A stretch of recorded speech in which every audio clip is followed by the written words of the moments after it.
യാത്ര എൻ്റെ ഒരേ ഒരു ഏട്ടത്തിൻ്റെ വീട്ടിലേക്കാണ്. ഈ യാത്രക്ക് 3 ഉദ്ദേശം. 3ാമത്തെ ഉദ്ദേശമാണ് ഈ കേക്ക്. അല്ല ഞാൻ വയ്യ പറയാം. എന്നെ മുഴുവനായിട്ട് വീഴുന്നതിന് മുമ്പ് ലക്ഷ്യസ്ഥാനത്ത് എത്തിയാൽ മതിയായിരുന്നു റബ്ബേ. ഇവനെ പറഞ്ഞിട്ട് കാര്യമല്ല, നേരത്തെ ഇതൊക്കെ കണ്ടറിഞ്ഞ് കൊടുക്കണമായിരുന്നു. അൽഹംദുലില്ലാ ഹൈർ നമ്മൾ അങ്ങനെ താത്തൻ്റെ വീട്ടിലെത്തി. നമ്മുടെ കൂട്ടത്തിലുള്ള കുറച്ച് പേര് ഇവിടെ നേരത്തെ എത്തിയിട്ടുണ്ട്. കുറച്ചാൾ 5 മിനിറ്റ് കൊണ്ട് എത്തുമെന്നാണ് പറഞ്ഞത്. നമ്മുടെ 2ാമത്തെ ഉദ്ദേശം ഈ വീട് കാണലാണ്. തള്ളപ്പൂച്ച മക്കളെയും കൊണ്ട് നടക്കും പോലെ ഇടയ്ക്കിടയ്ക്ക് ഇവിടെ വീട് മാറുന്നത് കൊണ്ട് വീട് കൂടാലൊന്നും ഉണ്ടാവാറില്ല. 3ാമത്തെ ഉദ്ദേശം ഉമ്മച്ചിനെ ഇവിടെ കൊണ്ടുപോയി ആക്കാന്നുള്ളതാണ്. ഞങ്ങളെല്ലാവരും കൂടി ഒന്നിച്ച് വരാനായി തീരുമാനിച്ചത്. പക്ഷേ പല സാഹചര്യങ്ങളാലും ഞങ്ങൾക്ക് അങ്ങനെ ഒന്നിച്ച് വരാൻ പറ്റിയിട്ടില്ല.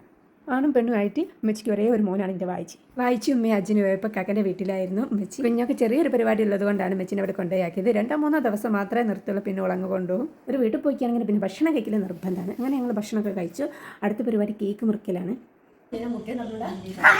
ഏതോ ഒരു ഭാഗം വെച്ച് മുറിച്ചോട് പോന്നെ. നല്ല രീതിയിൽ കുടുംബം നോക്കുന്നുണ്ട്, ടീച്ചറാണ്. അതിൻ്റെ ഇടയിലും ഡിഗ്രി കംപ്ലീറ്റ് ചെയ്താൽ നമ്മളൊരു കേക്കെങ്കിലും കൊടുത്തവളെ സന്തോഷിപ്പിക്കും. 1.5 വർഷമായി കേക്ക് ഉണ്ടാക്കിയിട്ട് വീണ്ടും എൻ്റെ ഡ്രീമിൻ്റെ തുടക്കം കുറിച്ചിരിക്കുകയാണ്. എന്നാൽ പിന്നെ ഇൻഷാ അല്ലാഹ് അടുത്ത വീഡിയോയുമായി വീണ്ടും വരാം. ജസാക്കല്ലാഹുൽ ഖൈർ. മഅസ്സലാമ.